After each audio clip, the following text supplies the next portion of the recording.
Cardinal utility और ordinal utility दोनों में क्या डिफरेंस है? देखिए, कार्डिनल यूटिलिटी और ऑर्डिनल यूटिलिटी ये कंज्यूमर इक्विलिब्रियम निकालने का दो अलग अलग मेथड है।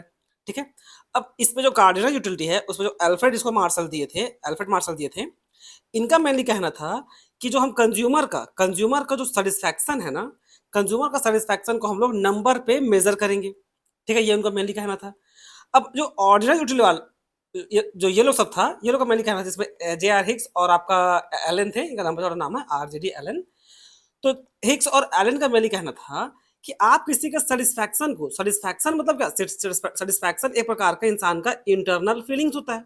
ठीक है, कंज्यूमर इक्विलिब्रियम बोलने का मतलब क्या बच्चों? मैक्सिमम सेटिस्फैक्शन के मैक्सिमम खुशी मिले, किसी भी परचेज में किसी इंसान को जब मैक्सिमम खुशी मिले उसको बोलते हैं कंज्यूमर इक्विलिब्रियम। तो किसी इंसान का इंटरनल फीलिंग्स को आप नंबर पे कैसे रिप्रेजेंट कीजिएगा? वो तो पॉसिबल ही नहीं है।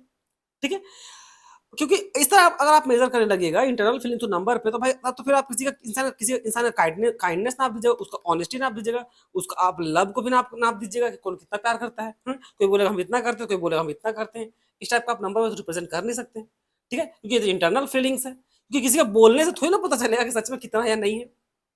ठीक, तो इसलिए ऑर्डिनल यूटिलिटी वाला जो था ना, वो लोग का मेनली कहना था भाई हम लोग उसको मेनली रैंक करेंगे, हम लोग तो नंबर पे मेजर नहीं करेंगे, उसको क्या करेंगे? हम लोग रैंक करेंगे। ठीक है, अब देखिए मेजरमेंट में देखिए, अब क्योंकि ये लोग को भाई नंबर पे मेजर करना था, तो ये लोग एक इमेजिनरी टर्म को डेवलप किया, इसको क्या बोला था? यूटिल्स। ठीक है, इमेजिनरी था ये। अब अब यूटिल्स क्या है? एक प्रकार की यूनिट है खुशी को नापने के लिए। जैसे कि हम लोग जब वेट किसी का नापते हैं, ठीक है, किसी का वजन निकालते, किस में नापते हैं? केजी में रखते हैं कि नहीं? तो खुशी को रखने का जो यूनिट डेवलप किया गया, उसको क्या बोला गया? यूटिल्स। ठीक है, अब इसमें तो ऐसा कुछ चीज है नहीं, क्योंकि भाई ये लोग ऑर्डर नंबर सेट करेंगे, बोला गया था। अप्रोच क्या है? ऑब्वियस है, कार्डिनल यूटिलिटी जो होता है वो आपका मार्जिनल यूटिलिटी एनालिसिस के तहत आता है। ऑर्डिनल यूटिलिटी में कंज्यूमर इक्विलिब्रियम आपका निकलता है इंडिफरेंस कर्व एनालिसिस के दम पे। ठीक है, ज्यादा रियलिस्टिक कौन है? ऑब्वियसली ये कम लेस रियलिस्टिक है, और ये आपका ज्यादा प्रैक्टिकल रियलिस्टिक है। जैसे आपको बताएं, इसमें सबसे बड़ा दिक्कत ये है कि किसी का इंटरनल फीलिंग्स को आप ऐसे रिप्रेजेंट नहीं कर सकते, क्योंकि पता नहीं चलेगा ना कि कौन सच बोल रहा है कौन झूठ बोल रहा है। अब बोलेगा, हर कोई बोलेगा हम इतना प्यार करते हैं, कोई बोलेगा हम इतना प्यार करते हैं, तो कैसे जाइए किसी इंटरनल फीलिंग्स को आप?